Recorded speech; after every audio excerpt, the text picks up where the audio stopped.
Election Aftermath by the students of DTTL605. Here's our worries and fears.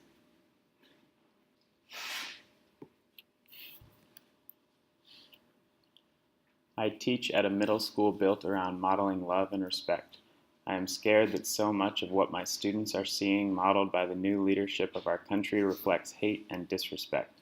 We cannot forget the importance of modeling strong character and being good to each other every single day. Terrifying accounts of racism have arisen since the election, with many racists believing that the president now validates their feelings of hate and division. The number of hate crimes and racist incidents are increasing throughout the country at an alarming rate.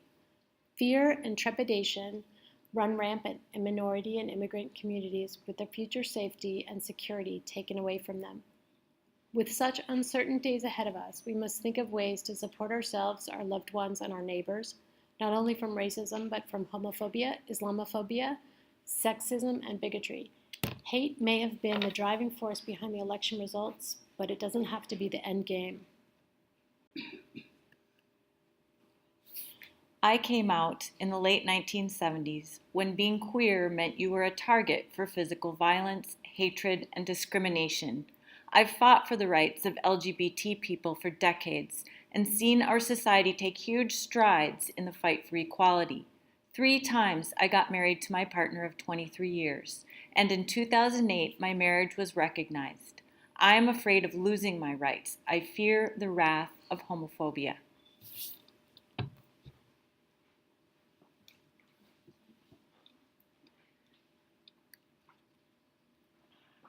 I'm worried about climate change. It is one of the most significant issues facing the globe in the 21st century.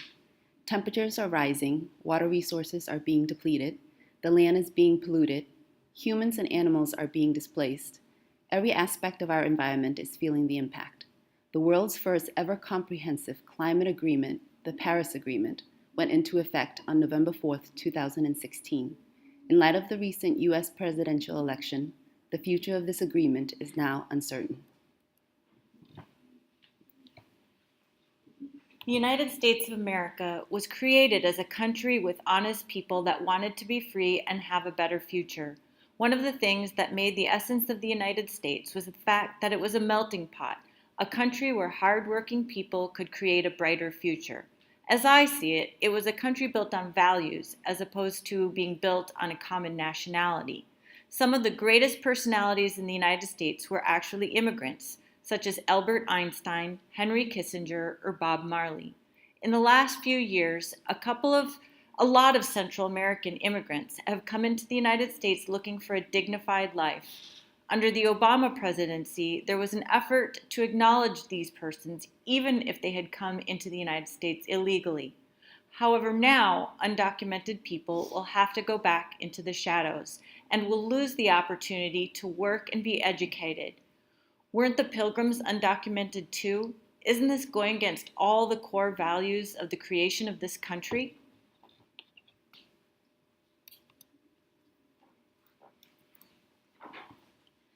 I'm worried about intolerance and violence towards people who live and work in America based on their race, ethnicity, or religion.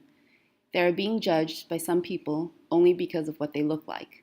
That's something I can't believe still happens in a developed country with people from all over the world. It makes me feel unsafe and wonder if I'm still welcome in this country.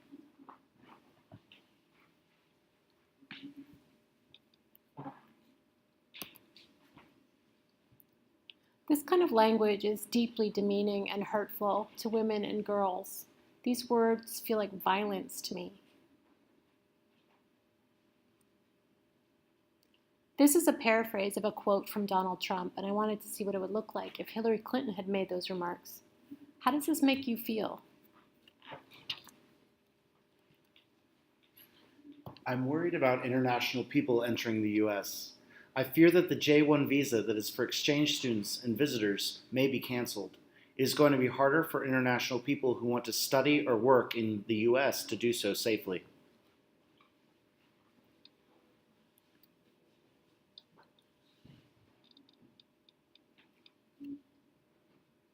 Machiavelli cites Quote, fear of external enemy promotes internal social unity, end quote. We fear Mexicans, they take our jobs. We fear Muslims, they're responsible for all killings and shootings. Hate united our country.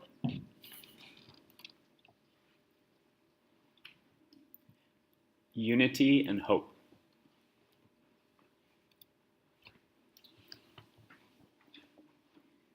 Our nation is a multicultural country where different culture converge and blossom.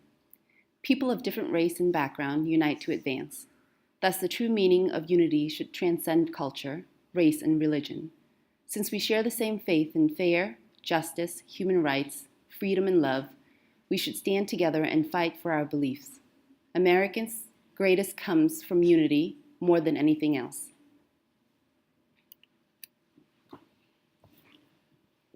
The hope of a secure and livable world lies with disciplined nonconformists who are dedicated to justice, peace, and brotherhood. Martin Luther King, Jr. I believe in a united nation. I believe in the United States of America. There is a lot of hate spewing around this world. We all want nothing more but to be loved, truly happy, and live a full life of joy. No matter what your definition is of love, we can all agree that it makes you feel good. And every time you experience this emotion, you want to share it. Transfer this energy into the universe. A little bit of all, a little bit from all can cause a massive shift in our world. Freedom of religion is a central belief of our nation. I fear for Muslims, Jews, and anyone else who is not Christian or who is not religious at all. Actions. Here are some actions we can all take. Social media can be a tool to inform the public about what is happening after the election. I've been using it to expand my understanding of what's happening around the country in the wake of the election. We should all be doing everything we can to be informed.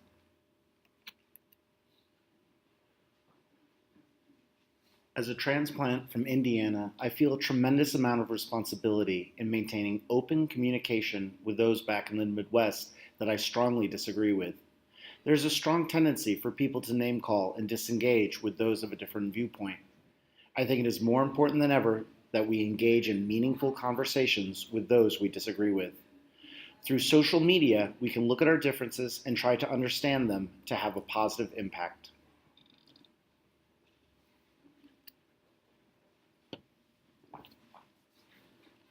One of the many discussed topics in the post-election turmoil is Facebook's fake news and the impact they had on the opinion of voters. Research studies made by Sam Weinberg at Stanford University have found that students have a lack of preparation on judging content online. They found that middle school students were unable to tell the difference between an advertisement and a news story, and college students ignored the sponsoring organization and the article's author, blindly trusting the search engine to put the most reliable results first. As DTTL students, we believe digital literacy is a skill all teachers should help their students master. Here are some key points on how to read online material critically. Reading laterally means opening a tab when confronted with new information online and using the vast resources of the internet to determine where information is coming from before they read it. Some easy steps to follow.